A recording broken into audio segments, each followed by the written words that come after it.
आज के इस वीडियो में हम सीखेंगे परमाणु मॉडल के बारे में। तो चलिए वीडियो को शुरू करते हैं और जानते हैं परमाणु मॉडल। परमाणु वो मॉडल जिसमें नाभिक में इलेक्ट्रॉन, प्रोटॉन और न्यूट्रॉन की स्थिति को दर्शाया गया हो उसे परमाणु मॉडल कहते हैं। परमाणु सर्वप्रथम परमाणु मॉडल को जे थॉमसन ने दिया था। इन्होंने परमाणु को एक तरबूज के समान माना था। अतः इस सिद्धांत को तरबूज का सिद्धांत या वाटरमेलन थ्योरी कहते हैं। उसके बाद है रदरफोर्ड का मॉडल। इस सिद्धांत को अल्फा प्रकीर्णन भी कहते हैं। इसमें रदरफोर्ड ने रेडियम के अल्फा किरणों को निकाला था और सोने की पतली परत पर प्रहार किया और निम्नलिखित जानकारी दी। जैसे आप डायग्राम में देख सकते हैं, जैसे क्या कि यहाँ पर जो होता है ये नाभिक में जो होता है प्रोटॉन तथा न्यूट्रॉन होता है, जबकि परमाणु के चारों ओर इलेक्ट्रॉन चक्कर लगाते रहता है। तो रदरफोर्ड ने क्या किया कि अल्फा किरणों का मतलब इसे प्रहार किया, अल्फा किरणों छोड़ा। देखा कि जो परमाणु के जो नाभिक से दूर से जा रही है किरणें, अल्फा किरणें, वो क्या कर रही है, सीधे निकल जा रही है और ठीक नीचे से भी सीधे निकल जा रही है। तो क्या रदरफोर्ड ने कहा कि परमाणु का ऐसे बहुत सी किरणें क्या हुई, सीधे पार हो गई। और जो ये रदरफोर्ड जो इस किरण को छोड़े थे, ये किरण भी पॉजिटिव था। तो क्या हुआ कि यहाँ से जब किरण निकल गई तो रदरफोर्ड ने कहा कि परमाणु का अधिकांश भाग खोखला होता है, जैसे कि खोखला होता है, अल्फा किरणें पार हो गई। जब इसके परमाणाभिक के करीब से अल्फा किरणें जा रही थी तो विचलित होकर तिरछा होकर निकल गई। क्यों? तो बताया कि रदरफोर्ड ने कि परमाणु का जो नाभिक होता है, नाभिक में पॉजिटिव चार्ज होता है, इसलिए पॉजिटिव तो विचलित होकर निकल गई। यानी अगर यहाँ पर निगेटिव होता तो परमाणु जो अल्फा किरणें थे यहाँ करीब चली जाती, लेकिन ये पॉजिटिव था, इसीलिए यहाँ से विचलित होकर किनारे निकल गई।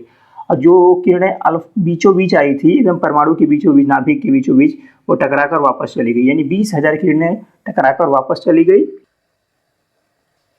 रदरफोर्ड ने बताया था अपने परमाणु मॉडल में कि अधिकांश अल्फा किरणें सोने की चादर को पार कर गई, अतः परमाणु का अधिकांश भाग खोखला होता है। जैसे आप देख सकते हैं ग्राफ में कि जब रदरफोर्ड ने परमाणु पर अल्फा किरणों का प्रहार किया तो देख सकते हैं कि अल्फा किरणें, बहुत सी किरणें हैं जो यहाँ से सीधे निकल गई। यानी इन्होंने कहा कि परमाणु का अधिकांश भाग खोखला होता है। आप जैसे देख सकते हैं। दूसरा बात ये कहा था रदरफोर्ड ने कि कुछ अल्फा किरणें परमाणु के मध्य भाग से थोड़ी दूर जाकर विचलित हो गई, यानी तिरछा होकर निकल गई। अतः इन्होंने कहा कि परमाणु का मध्य भाग पॉजिटिव होता है। जैसे आप देख सकते हैं, जैसे अल्फा किरणें यहाँ से निकली और ये गई, और यहाँ पर जैसे ही गई, यहाँ से परमाणु का मध्य भाग पॉजिटिव है और ये जो किरणें थी ये भी पॉजिटिव ही थी, इसलिए पॉजिटिव एक सामने नहीं आ सकती। देखा हुआ गई, सामने से निकल कर चली गई। ठीक इसी प्रकार नीचे से गई और यहाँ से तिरछा होकर विचलित होकर निकल गई। दूसरा स्टेटमेंट आप देख ले। तीसरा स्टेटमेंट है 20,000 अल्फा किरणें परमाणु के मध्य भाग से टकराकर वापस आ गई। अतः इन्होंने कहा कि परमाणु का मध्य भाग ठोस होता है, जिसे उन्होंने न्यूक्लियस नाम दिया था, जिसे नाभिक या न्यूक्लियस नाम दिया था। तो देख सकते हैं कि ये जो किरणें हैं यहाँ से गई और टकराकर वापस लौट गई। यानी परमाणु का जो मध्य भाग था ये क्या होता है, ठोस होता है। इसी के कारण 20,000 किरणें टकराकर वापस लौट गई। उसके बाद चौथा स्टेटमेंट रदरफोर्ड के अनुसार परमाणु के नाभिक में प्रोटॉन रहता है, जबकि इलेक्ट्रॉन बाहर चक्कर लगाते रहता है, क्योंकि उस समय इसमें न्यूट्रॉन भी था। इसे मान लो यहाँ पर इलेक्ट्रॉन था और इसमें प्रोटॉन था, लेकिन इसी में न्यूट्रॉन था, लेकिन उस पर कोई चार्ज नहीं था, इसलिए उसको खोज करने में काफ़ी समय लगा। तो रदरफोर्ड ने सिर्फ यहीं पर खोजा था इलेक्ट्रॉन है बाहरी कक्षा में चक्कर लगाता है, प्रोटॉन जो कि नाभिक में है, न्यूट्रॉन पर चार्ज ना होने के कारण इसमें ज़्यादा समय लग गया था। ठीक है, अब हम लोग पढ़ेंगे मैक्सवेल का सिद्धांत, उसके बाद बोरबरी का सिद्धांत। जैसे देख सकते हैं मैक्सवेल का सिद्धांत इन्होंने विद्युतीय चुंबकीय सिद्धांत का प्रतिपादन किया और बताया जब कोई कण वृत्तीय मार्ग पर हो तो वो अपनी ऊर्जा का उत्सर्जन करता है, जिस कारण उसकी ऊर्जा धीरे धीरे समाप्त हो जाएगी और इलेक्ट्रॉन नाभिक में गिर जाएगा, और जिस कारण उसकी परमाणु का अस्तित्व समाप्त हो जाएगा। अतः मैक्सवेल ने रदरफोर्ड के परमाणु मॉडल को अस्थायी बताया। जैसे आप देख सकते हैं कि मैक्सवेल जी कह रहे हैं कि ये परमाणु है और परमाणु की ऊर्जा धीरे धीरे से गति करेगा, इस वृत्तीय पथ पर गति करेगा, ये इलेक्ट्रॉन धीरे धीरे गति करेगा तो इसकी ऊर्जा धीरे धीरे समाप्त हो जाएगा। धीरे धीरे समाप्त हो जाएगा तो धीरे धीरे समाप्त हो जाएगा तो क्या करेगा, इस कक्षा में गिर जाएगा, इस कक्षा में गिर जाएगा और जिस कारण इसका परमाणु का अस्तित्व ही समाप्त हो जाएगा। तो रदरफोर्ड, मैक्सवेल ने सवाल पूछ दिया रदरफोर्ड से, रदरफोर्ड समझा ना सके। उसके बाद आए बोरबरी। बोरबरी ने कहा, बोरबरी ने कहा कि जब कोई इलेक्ट्रॉन अपनी कक्षा में चक्कर लगाता है, जब कोई इलेक्ट्रॉन अपनी कक्षा में चक्कर लगाता है तो अपनी ऊर्जा का ना ही उत्सर्जन करता है ना ही उसकी ऊर्जा में हानि होती है। जैसा एग्जाम्पल से समझ सकते हैं, यदि कोई लड़का 5वीं क्लास में पढ़ता है तो अपनी कक्षा में पढ़ेगा तो अच्छा है, अपनी कक्षा में पढ़ेगा तो आसानी से जाएगा, बैठेगा, पढ़कर चल आएगा। अगर वो अपने से ज़्यादा वाली कक्षा में चला जाएगा, जैसे मान लो 5वीं क्लास का लड़का है, अगर 10 क्लास में पढ़ने चला गया तो क्या होगा, जो वहाँ के स्टूडेंट हैं, 10 क्लास के स्टूडेंट उसको मार को भगा देंगे कि जो तुझको कुछ नहीं आता है समझ और 10 क्लास में पढ़ने चला गया तो उसे भगा देंगे। और अगर ये भी होगा कि वो 5 क्लास का लड़का है, 2 क्लास में बैठने चला जाएगा तो उसे लजवा कर भगा देंगे।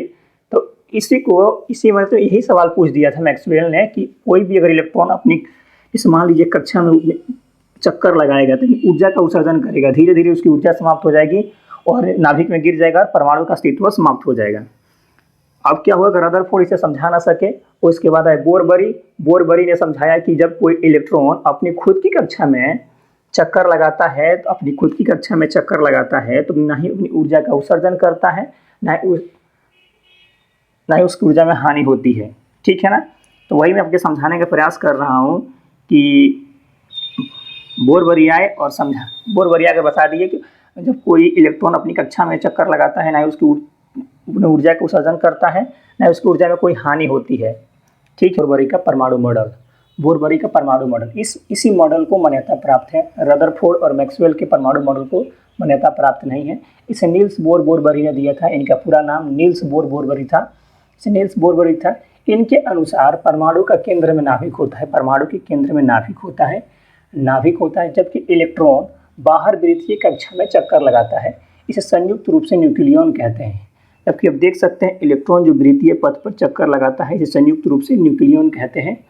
जब इलेक्ट्रॉन अपनी मूल कक्षा में चक्कर लगाता है तो अपनी ऊर्जा का उत्सर्जन नहीं करता है, अर्थात उसकी ऊर्जा में कोई परिवर्तन नहीं होती है। यार देखिए, यदि कोई कक्षा है, जैसे कक्षा है, यदि अपने इस कक्षा में चक्कर लगाएगा तो इसकी ऊर्जा में कोई परिवर्तन नहीं होगी। चाहे दूसरी कक्षा में चक्कर लगा रहा हो, चाहे तीसरी कक्षा का इलेक्ट्रॉन हो दूसरी कक्षा में चक्कर लगा रहा है, यानी दूसरी कक्षा का इलेक्ट्रॉन है दूसरी कक्षा में चक्कर लगा रहा है तो उसकी ऊर्जा में कोई परिवर्तन नहीं होगी। एग्जाम्पल से भी समझ सकते हैं, यदि कोई लड़का 5वीं क्लास में पढ़ रहा है और उसी क्लास में पढ़ेगा तो उसे किसी प्रकार की हानि नहीं होगी, ना ही किसी प्रकार की ज़्यादा होगी। अर्थात यदि, और तीसरा स्टेटमेंट यह है, जब कोई इलेक्ट्रॉन नाभिक से दूर वाली कक्षा में जाता है अर्थात निम्न कक्षा से उच्च कक्षा में जाता है तो बाह्य स्रोत से ऊर्जा ग्रहण करता है, अर्थात उसकी ऊर्जा बढ़ जाती है। जैसे इस सेकेंड वाले इस इलेक्ट्रॉन दूसरे वाली अगले कक्षा में जाना चाहता है तो उसे बाह्य स्रोत से ऊर्जा ग्रहण करना पड़ेगा, तभी तो वह अगले कक्षा में जाएगा। एग्जाम्पल से ये समझ सकते हैं, यदि कोई लड़का 9 क्लास में पढ़ रहा है, अगर उसे 10 क्लास में जाना है तो उसे क्या करना पड़ेगा, मन लगाकर पढ़ना पड़ेगा और ऊर्जा मतलब ज्ञान अर्जित करना पड़ेगा, तभी तो नेक्स्ट वाली कक्षा में जा पाएगा। ठीक उसी प्रकार यदि इस कक्षा के इलेक्ट्रॉन को दूसरे कक्षा के इस कक्षा में जाना है तो उसे बाह्य स्रोत से ऊर्जा ग्रहण करना पड़ेगा। ठीक है ना। तीसरा हो गया। अब चौथा हो गया, जब कोई इलेक्ट्रॉन नाभिक से दूर वाली कक्षा से समीप वाली कक्षा में आता है तो उन्हें ऊर्जा का उत्सर्जन करता है, अर्थात उसकी ऊर्जा में कमी आती है। यदि इस कक्षा का इलेक्ट्रॉन इस कक्षा में आना चाहता है तो क्या करेगा, जैसे एग्जाम्पल से आप समझ सकते हैं, यदि कोई लड़का 5 क्लास में पढ़ रहा है वो सब चीज़ भूल गया है और इसे कक्षा आ गया तो क्या उसके क्या बोलेंगे, 5 में पढ़ाएंगे कि उसको और नीचे भेज देंगे, 2 क्लास में भेज देंगे, 3 क्लास में भेज देंगे। ठीक उसी प्रकार यदि उसकी कोई चक्कर बाहरी कक्षा में चक्कर लगा रहा है और उसकी ऊर्जा में कमी हो जाएगी तो क्या निचली कक्षा में आ जाएगा। ठीक उसी प्रकार ऐसे यही हो बात है। ठीक है, तो कल के हम क्लास में इलेक्ट्रॉन, प्रोटॉन, न्यूट्रॉन की खोज और उसका मान, द्रव्यमान जो भी है वो सीखेंगे। मिलते हैं नेक्स्ट वीडियो।